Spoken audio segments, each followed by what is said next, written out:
Are we recording? You can leave all that in. Hey! In case you didn't get enough of us in the last video, the hour-long video, I blame Kyle. He won't shut up. That's fair. That's fair.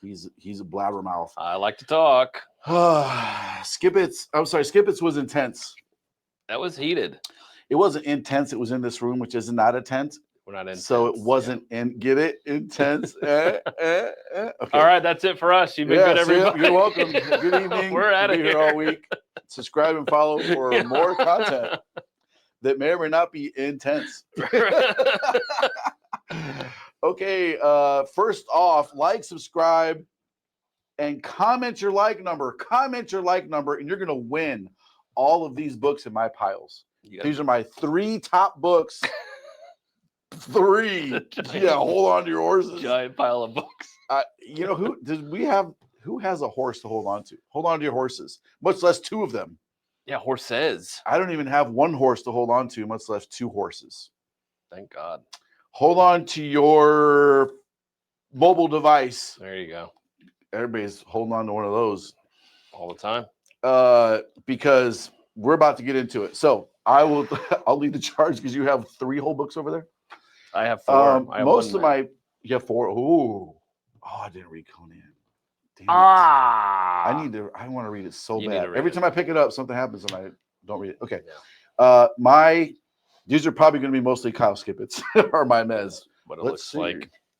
Oh, yeah, Batman. Okay, so I'm not going to go into this. Is going to be a much, much shorter video because if you want to see the Batman stuff, we really get into it in the Skip It video. This is a meh for me only because the art is fantastic. Art's very good. Daniel Warren Johnson goes over the top, in my opinion, with his political commentary. Yeah. The Nazis are ridiculously Nazi fascisty. Like, the trope goes way too far. Mm-hmm. It's way too stereotypical. Mm-hmm. It's unbelievable, and it takes away from the story. Yes, it does. Especially when the cops join in, and then Batman has to get extra mad and violent, and it's just. I like Kyle's take on it. He said, correct me if I'm wrong here, he called Daniel Warren Johnson a pussy. Yeah. And said he's too afraid to go stand up to people on his own or punch them in the face. So he had Batman do it in the comic. Correct. Well, there's a scene. The double splash page that he chose to make a double splash page. I'm sure he was like, oh my God. Spoiler alert, he was jizzing all over this. 3, 2, 1. He wants to do this so bad to every white supremacist out there because there's so many. He broke his arm. Yeah, that's everyone. Yeah. As he was giving the old Heil. He was almost saying white pow, and then he broke his arm. Which, I mean, if someone's being a Nazi and they're saying white, I don't know if YouTube will let me say it. White POWER. Sure. Like, I would want to break their arm too. Of course. I would want to break their arm because they're just giant assholes. Correct. I was in the military. I don't even care about people's race. I don't care. Doesn't matter. It doesn't make you more or less than anybody else. You're based on your actions and your deeds and your intellect and how you are as a person. Correct. I don't care what your race is. Yep. But Batman does. Batman does. Anyway. Whatever. So meh for me only because of the art. Okay. What's this one? X-Avengers. X-Avengers. This was a meh for me because I feel like there's actually stakes in this book. There's a few things wrong with it, but there's a lot of these stories here. You've all seen this, the back pages. 80% of them are what's happening? What? Huh? No. Who's that? What? I'm confused. And 20% of them are that's pretty good. Typical well, maybe 10% of that's pretty good. Yeah. And 10% are This is So I don't know why Danny Moonstar got Captain America's shield. Nobody knows. We think it's because she's the only one there when he died. Unreliable narrator. Yeah. There are stakes. You get to see what happened to the Avengers when the human Avengers got mutated by the X virus. It shows what happens to them, which is kind of cool. There's a kind of a cool fight, some unique use of powers, which I thought was kind of neat, but it was still kind of like and it definitely didn't match the other ones that were out this week. Undead Deadpool and the Expatriates. which is a huge, but terrible, one of the most worst comics I've read in a long time. Anyway, this is okay. If you got to pick one of these up, pick this one up. I feel like this one probably has more of a consequence for the whole universe than the other throwaway stories like Undead Deadpool, which is worthless. And it's only $4. So there you go. Okay. Battle World. I have that. I have that as a meh. It's a meh for me too. So okay. You talk, sir. I've been talking too long. This is it's okay. Yeah. It's okay. It's okay. So I like we have Hank Pym who's out of time. Yep. And then but we're getting all of these heroes from different time periods all coming together into Battle World. And so it's I kind of like that fish out of water stuff. I like where it's like, oh, Spider-Man's been Spider-Man for like a few weeks. Like 10 minutes. Yeah. So he has no clue what the hell he's doing. And then Hank Pym's from, he's an older Hank Pym. And then we have Storm out of, place where she was from Days of Future Past. Yep, which it's like, okay, that's cool. So then it's all of them having to come together to figure out one, where they are, two, what the hell's going on, and how do we solve this problem that's now in front of us.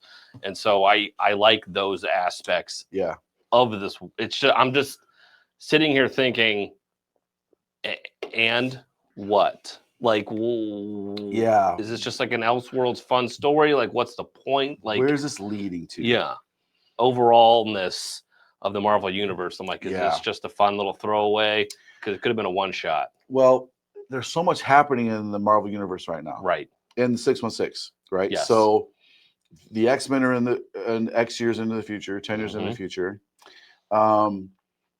Ultimate Universe is happening, which is awesome. And it's ending next year. Yep. The beginning, it's a 5-part ending series. It starts in December. Yep. And then we have Battle World, which it could have like repercussions in the Marvel universe if they let it.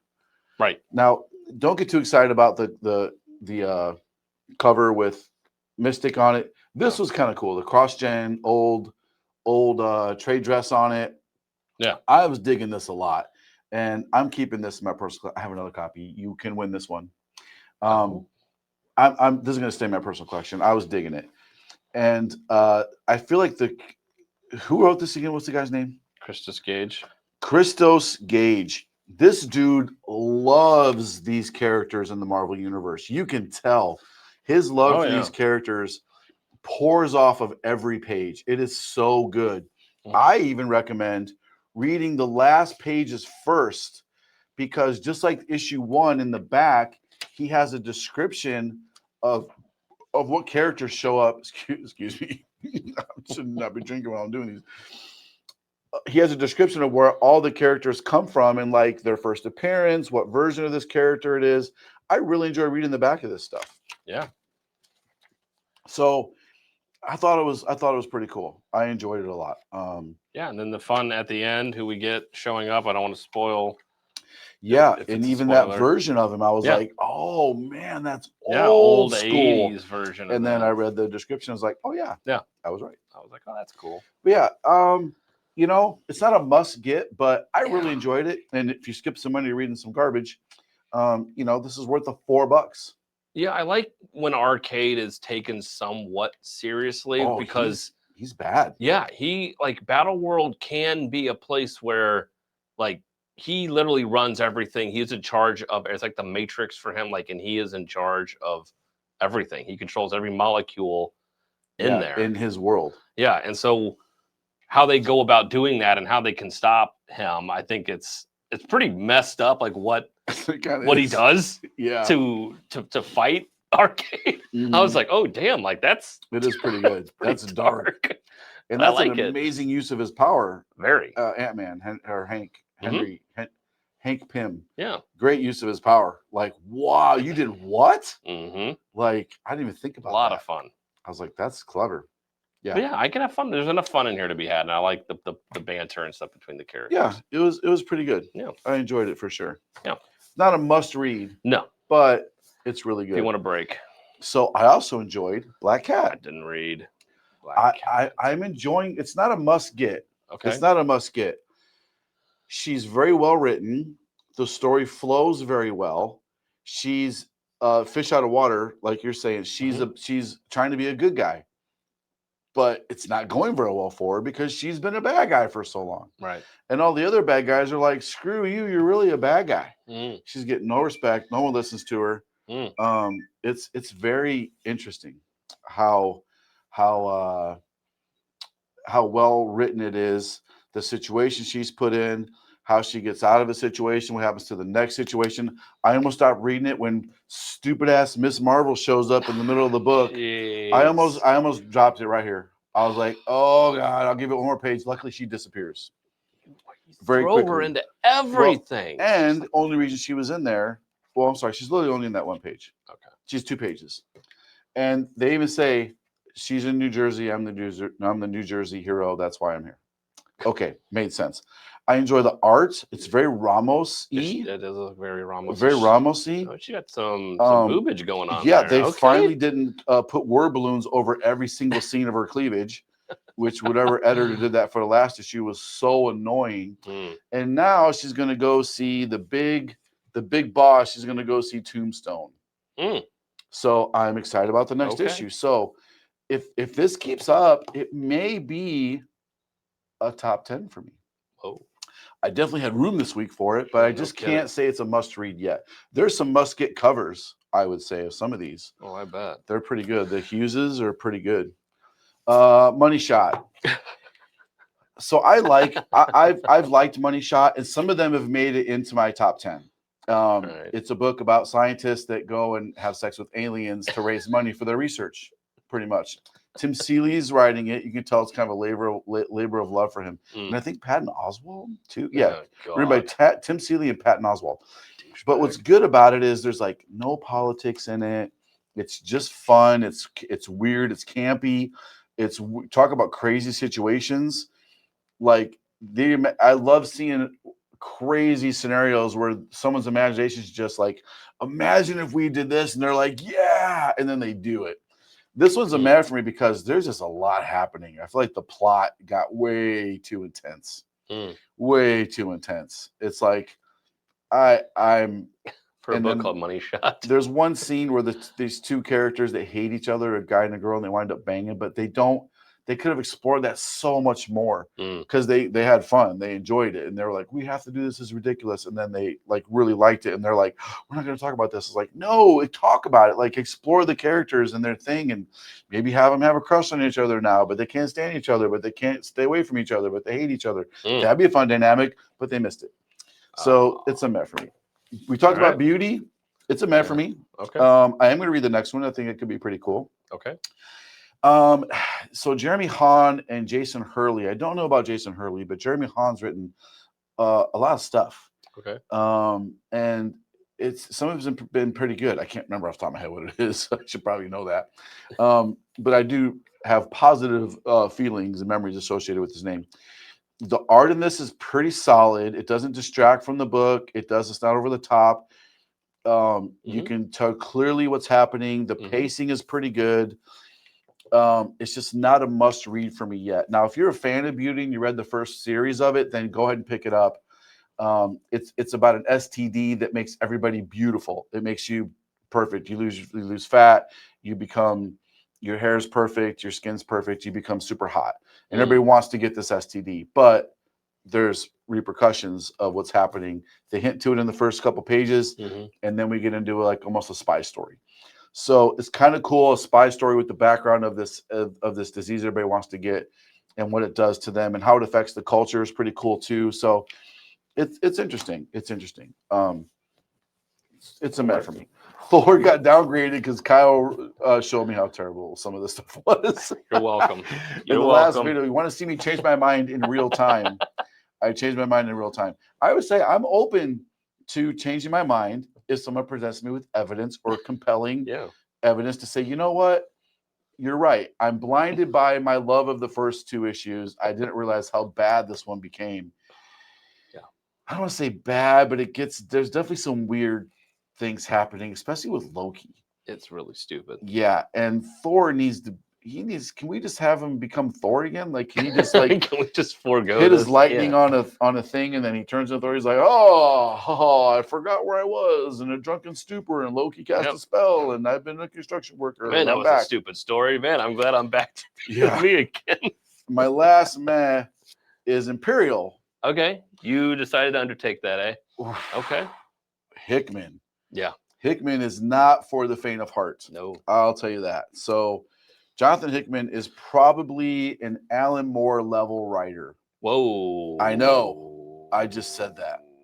Well, I just said that. I'm going to get struck by lightning. Alan Alan Moore's going to curse you with some weird wizardy. I don't think Alan Moore cares anymore about anything to do with comic books. Oh. But just looking back at some of the amazing things Hickman has done, we should do a video about Hickman. And some of his writing. There's been a couple of misses in there, but Alan Moore had a couple of misses too. Oh yeah. But Alan Moore had Watchmen, Swamp Thing, V for Vendetta, Miracle Man, some of the greatest reinventions of characters ever. If you like big space opera epics, this is a book for you. Get the trade and be prepared to have a very heavy read. It's a heavy, heavy read. It's not lighthearted. It's not like this where Thor's smashing people on a skyscraper with a hammer and doing paperwork. Where it's not like Money Shot where they're banging aliens.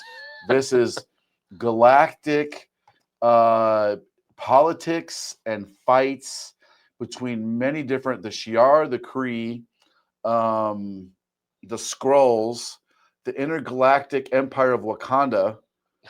They're all like in this big Star-Lord shows up in there because his dad was the king of the intergalactic council, and like this is a pretty solid ending to it. And Black Bolt is a dick. He's a huge ass in this thing. What he does to his brother and Maxim, it's huge story. I've only read half of it. But I do want to get the trade and read the trade when it comes out. And this cover is a must-get cover, in my opinion. The Ji-Hyun Lee She-Hulk cover, she's in the book for 4 panels. Hulk is in there. Scar is represented. Scar, that's right. So Hulk is in there. Gladiator Hulk, by the way. I wish he did a little more gladiatoring, gladiatorishness. He's just kind of standing there being Hulk. But anyway, it's a thick book. It's a thick read. It's a deep read. Don't expect to get out of this lightly. I had to go back and read a couple things because I started daydreaming when I was reading it. You ever have that happen to you? Every time I try to read that, that's why I stop. Because I'm like, I have to go back and read 1 through 3 now. I'm like, that'll be 4 days. It's a deep, deep read, man. Yeah. It really is.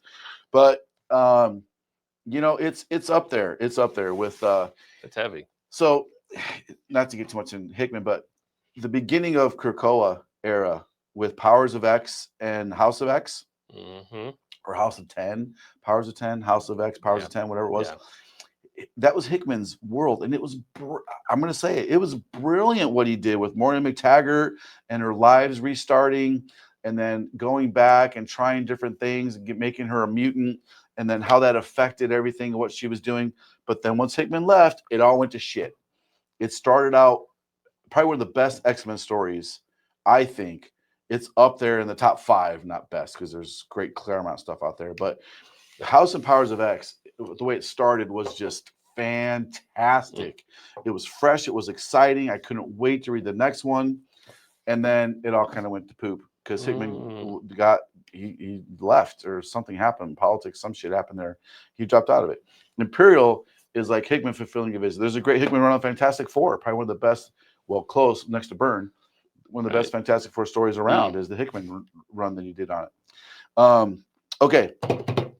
Tops. I have 3 tops. I do too. We're transitioning. This is the transition. Transitioning. When I see myself doing this on the screen, I'll put a block or something. I'll put a little tab to click to. Okay. My number 3 of the week. Okay. Only for the cover, because everybody's talking about this damn thing, and nobody can stop talking about this cover, is the Deadpool Wolverine logo cover. Okay. It's Wolverine meets Lobo. He's now Logo. He shows up for like 3 pages at the end. Very, very. It's the second print of Deadpool versus Wolverine. There she blows. The There he is. Batman. Not this. That's Null. He's over here. Yep. He's literally on 1, 2, 3 pages. And he's taken the interwebs by storm. Everybody loves him. They want more of him. I'm sure he's going to get a series. Of course. Unless DC and Marvel are stupid, which they are. But they've played together nice enough to do this, so maybe they can make it a series. But yeah, there you go. So this just for the cover. That's it. Cool. I have Superman Red and Blue. You told me I needed to read one story in it, and I didn't do it. Yeah. I failed my mission. So there are 4 stories in here. There are 3 stories in here, 4 stories in here. Cool. And one of them is Masterful by Michael Walsh. He did everything. Wrote it, illustrated it, lettered it, everything. And it's fantastic as Michael Walsh. I like Michael Walsh. But the other stories in here are, some of them are just really What else bad. has Michael Walsh done? That name doesn't jump out at me. Not to put you on the spot. I know, I'm trying to think. I forgot what somebody did, and I recommended it. Silver Coin. Oh, yeah, that was good. My favorite, for obvious reasons, a big inspiration for me. But yeah, but the Michael Walsh story it's entitled All the Time in the World.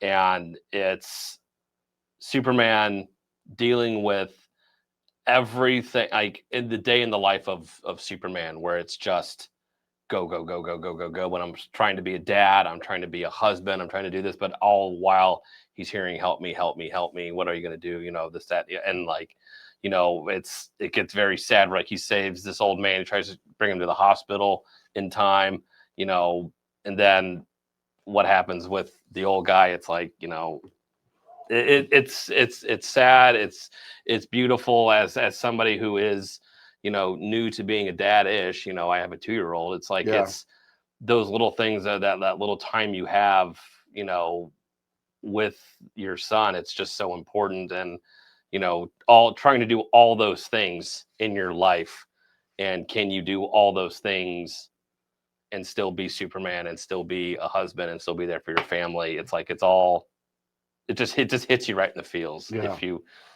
if you know have that in your life. So I loved that story. The rest of these, take them or leave them. You can probably leave them. Yeah. Okay. But well, some of those are like the Venom one, when they keep doing these little black, white, and black, red, blue, purple, orange, green, whatever they're going to do every time. Even the horror ones we've been reading have been just miss. It's nice to hear there's finally a hit in there. Yeah, there's a solid hit. Nice. So, and it's worth the $7. I mean, that's well. Plus, you get other stories to read. You get other stories to. And if sorry, Dennis, real quick, if you don't want the regular cover, is probably only $5. That's probably true. This is the card stock. It's always $1 more. Yeah, so the regular cover is going to be just see, if you open it up, the regular cover is only $6. $6. This is there you go. $7 for this one. Yeah, get this. It's worth $6. That one story. It's very, very good. I really, really liked it. The other stories, first one is God. Well, the first one isn't even the red and blue. There's all the colors in it. I know, and it's so stupid. Maybe like not. it's just really bad. They just use the reds. They shade the hell out about of this. Supergirl being a dumbass and him having to save her, and her being like oopsie doopsie poopsie and whatever. Not a good story. I prefer the who wrote Batman Superman with when Turner did the covers way back when. That wasn't Loeb, was it? Was it Loeb? Yeah, it was Jeff Loeb. I prefer that Supergirl. Yeah. Where Darkseid captured her, made her in the black costume. I'm very skeptical of the James Gunn Supergirl where she's a drunk idiot. Yeah, not gonna be good. But yeah, that's my number 3. Okay. My number 2. My number 2. My number 2. Well, I guess that was my number 3. Yeah, number 2. I picked Cloak and Dagger. Oh, I have Conan, Scourge of the Serpent, number 2, which I'm sure is far superior to my book. I will just say yes, it is. But I got really Cloak and Dagger. Well, I want to hear about your Conan. Oh, I got to read this book. Okay, Conan, Scourge of the Serpent. Now we have E.M. Geist. Yeah, Jim Zub doing another, epic story that is going with, King Cole, Conan, and then you get like the 1920s and 30s. So it's like it is crossing everything, like Curse of the Black Stone did. we get another one of those where the Serpent King is slowly manipulating people and time to where all three of our heroes are experiencing the Serpent King infiltrating their lives in different areas and how they're all like intertwined and interconnected and big plots. The first 3 pages I read, I was like, this is so good already. Just they got the different versions of him through time that's affected. Well, it's not all Conan, but all the way back to Cull. Yeah. That's why I was like, Cull's in this? And what? You see everything going on with King Cole and how we found out there are serpents and who they are and why they're there. We don't really quite know that yet, but I love the harpy with the boobs. So like good. That's what they would look like in ancient, well, in real time, right? but right in fantasy land, fantasy world. Yeah, I love how they just good to Titan because they don't pull punches. They're like, this is what this universe is supposed to be. Yeah. And there it is. No, and I love the dialogue between all three are very different, but yet similar in the way that going about unraveling this mystery and who these players are and who is going to be sticking around. Like this is a dense issue. There's a lot of talking. At first, I'm like, man, I don't know. This just feels kind of. I was waiting for it to get going. It felt like it was kept trying to restart, but like once I sat back and actually, reevaluated it, I'm like, no, this is actually really, really good. And how they are all three trying to solve this mystery, but in their own way. And you have Conan that's just like, fuck you, I'm done. I'm going to do get out of my way. I'm going to do a typical Conan, which is who I love the best in this. So that's you want the hero, heroic, confident guy that just takes charge. Yeah.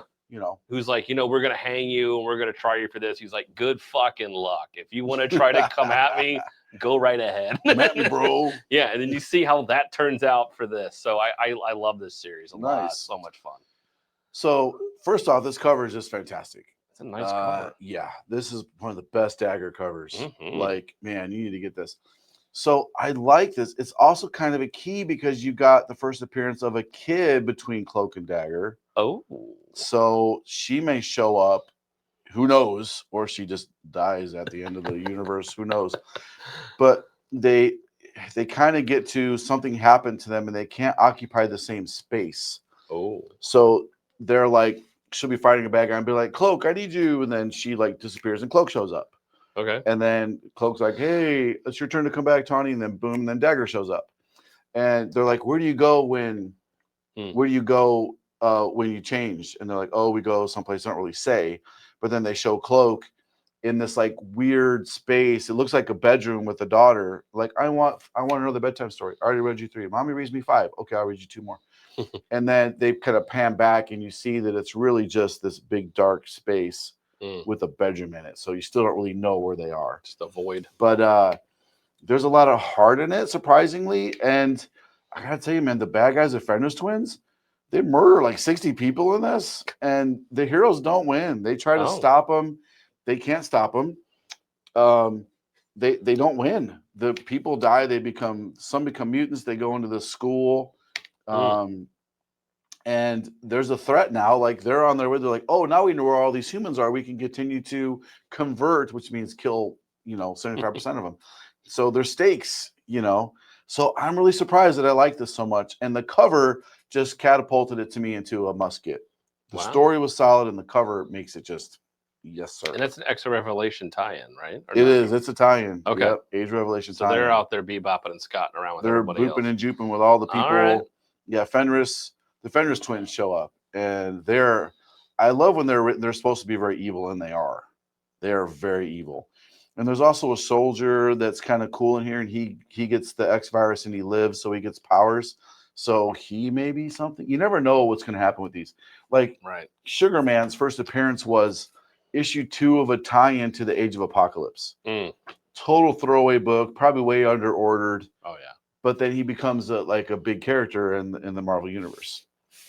And I'm sure we both got Farrell. We got Farrell. And you got the better cover, but I did grab the good cover. cover. Come on now. Yeah, you did. Get this cover. I mean, come on. Get that Halloween cover. Yeah. Yeah, with the cat skull, that's cool as shit. Yeah. Man, Tony Fleece, if he wrote everything like this, he wrote that Thing story. Yikes. We didn't even finish it. It's impossible to read. It was so bad. There's no way he wrote it. There's no way he wrote it. And then he's writing some other shit now too. I don't know what, but anything else he writes, doesn't resonate with me. But this is so good. They get it so well. This is gonna it's gonna be in the running for, like, in my opinion, of story of the year. Even though it's been coming out for more than a year, it's up to issue 13, whatever this is, 14. I forgot. 17. 17. Holy guacamole! Yeah, 17. So we finally see what's happening. Well, last issue we got the revelation of how they're surviving in this grocery store. Pretty gross. So there's zombie cats. Yep. I just started reading this 4 issues ago. Issue Jesus. 13. Okay. And it's already in it was instantly in my top. So you can pretty much pick this up anywhere you want to, and you'll figure it out. Yeah. It's not like a Hickman super complex story of intergalactic politics. It's cats trying to survive in a post-apocalyptic cat world. Yeah. And I love when, spoiler alert, in 3, 2, 1. I love when the dog shows up. I was like, yes! I'm a dog guy. Me too. I hate cats. So same. I can't stand cats. I can't either. I can't stand cats. So all you cat lovers, love you. Good for you. But yeah, seeing cats, get mauled up, it's like, I don't feel too bad. I remember as a little kid, somebody asked me, my mom would tease me about this for a long time. Why do you like cats? I was like, dogs are for boys and cats are for girls. I thought when I was a little kid, all dogs were boys and all cats were girl cats. I literally thought that. Some truth to that. Stupid. Yeah. I was a stupid little kid. But this is just so good. What do you want to add about this thing? Yeah, so I've loved this series since issue 1, and the pacing is perfect. It's very much a zombie Romero type story, to where this is very much in the realm of Dawn of the Dead, where let's go in, you go into a mall and you think you're safe, and then, shit hits the fan, and then it slowly starts to unravel. And this, they get to the PetSmart in here and they think they're safe. You're out of the frying pan, but you're into the fire, and it's like, oh shit, what did we get ourselves into here with this cult of people? And then at the end, when you think they're out of the frying pan, you're like, okay, now they're out of this situation. Surely it can't get any worse. Nope. It doesn't get any better. It doesn't get any better. And talk about a shock. You expect them to be like, hey, we saved the day. Yeah. And you're like, all right. Whoa. Ding dong, the witch is dead, sort of thing. And it's like, uh-oh. I love the quote at the end of this. Oh, yeah. On the back of the book. It says, from whoever Shannon Live is, from wine down your weekend. No cat is safe in this quote. No cat is safe in this story. Just remember that Tony Fleece has no problem breaking your heart, and he will absolutely do it. Unquote. That is true. Yeah. If you like a certain cat or character in this, you never know what's going to happen. There's consequences in this world. It's not like oh, Marvel, they died in Marvel, but now they're in the white hot room, and now they're going to come back, and I'm going to go rescue Magneto from the dead again. Ugh, this is consequences. You got little kittens in here. You got everything. You got everything thrown in here, and everyone feels, all the cats feel very unique. They all are talking like themselves, like they all have their own voice, like they all have their own motivations at this point. You're very invested into this. It's a good point. They all look different enough to where it's very easily to disseminate them from each other. They do have very different talking styles and voices and personalities. Yep. One's in a fight because they caught the other cat cheating on him. Yep. So they're having a fight, and they're like, we can't fight now. The zombie cats are here. I like that. Yeah. There's like human elements to it that's so relatable in so many different areas. And you're rooting for the one cats, and you want the other cats to die, but you kind of see where the one's coming from, but clearly they're bad guys. It's so interesting. It's great. I absolutely love it. I can't get enough of it. Any week it's out, it's always in the top 10. But because this week, no offense, this week was very lackluster. It was easily rose to the top. Catapulted. Like it's a mile. Even this made it into my top 10. I love Conan, but my word, Farrell just this week. They stood out so much. Yeah, no contest. Because this is like a huge, they've been building up to this issue for a minute. Yes. Okay, we are donezo. Like, subscribe, comment your like number, and you're going to win all of my comic books. All 1, 2, 3, 4, 5, 6, 7, 8, 9, 10, 11 of them. Ooh. All 11 of them you're going to win. And so many cool releases this week. Guys, Shikari on the website on Thursday. We got a very special cosplay, a very sexy, naughty cosplay cover set. Yes, from Daria. Is going to be on the website also. If you're not on the Patreon, go check it out. You get to vote on stuff for the covers. You get to discount codes for the website, special offers, special cover sets only for the Patreon people, super limited 1 per member covers. You need to get in there. It's on the link tree that's going to be linked probably down here somewhere when we're done. So thank you, Kyle, for reading all these amazing and terrible books at the same time. Always. And thank you guys for watching, and we will see you next time.